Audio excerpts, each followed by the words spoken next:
నరసరావుపేటలో వింత ఘటన చోటు చేసుకుంది. ఈ ఘటన చూసి ఆశ్చర్యానికి గురి చేస్తుంది. దొంగలంటే దొంగతనం చేయడం పరిపాటి, కానీ ఇక్కడ దొంగలు పడక అంటే దొంగతనం అయిన తర్వాత మనం పోలీస్ స్టేషన్లో ఫిర్యాదు చేస్తా, ఆ తర్వాత పోలీసులు మనకు అనుమానం ఉండవచ్చని మన పోలీస్ స్టేషన్కి పిలవడం, పోలీసులు తమ స్టైల్లో విచారణ ఇదంతా చూసాం. ఇది తెలిసిన విషయమే, కానీ ఇక్కడ దొంగలు హైటెక్ తెలివిని ప్రదర్శించారు.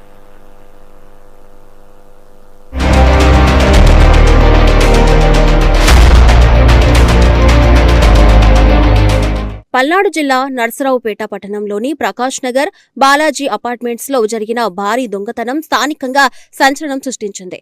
అపార్ట్మెంట్లోని నివాసముంటున్న జక్కిరెడ్డి, ఆదినారాయణ రెడ్డి, కోటేశ్వరమ్మ దంపతులు గత నెల 30న రొంపిచర్ల మండలం కొత్తపల్లిలో బంధువుల అంత్యక్రియలకు వెళ్లారు. 2 రోజుల తర్వాత తిరిగొచ్చి చూసేసరికి ఇంటి తాళాలు పగలగొట్టి ఉన్నాయి. ఇంట్లో భద్రపరిచిన 20 లక్షల రూపాయల నగదు, 317 గ్రాముల బంగారం మాయమైనట్లు గుర్తించారు.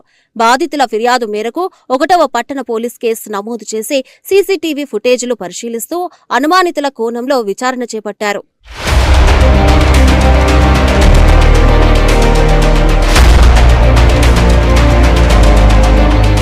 పోలీసుల దర్యాప్తు సాగుతున్నప్పటికీ దొంగల జాడ తెలియకపోవడంతో బాధితులు ఓ మాంత్రికుణ్ణి ఆశ్రయించి దొంగ ఎక్కడున్నాడో చెప్పమంటూ అంజనం వేయించారు.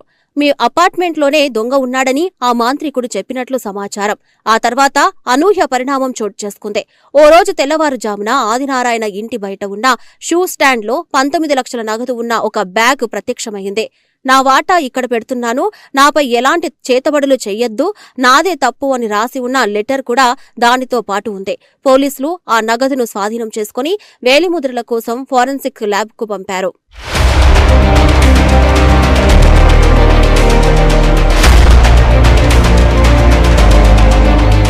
పోలీసులు గాలిస్తున్న దొంగలు పట్టుబడకపోవడం, మాంత్రికుడి అంజనం వేయించిన తర్వాతే రాత్రికి రాత్రే డబ్బులు వెనక్కి రావడంపై నర్సరావుపేటలో తీవ్ర చర్చనీయాంశమైంది.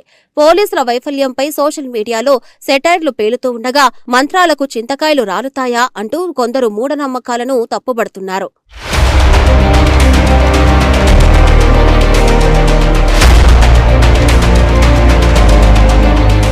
ఖాతాలో పడాల్సిన సొమ్ము ఖాతాలో పడలేదు గాని మాంత్రికుడి అంజనం మహిమతో అపార్ట్మెంట్ స్టాండ్కే వచ్చి పడింది.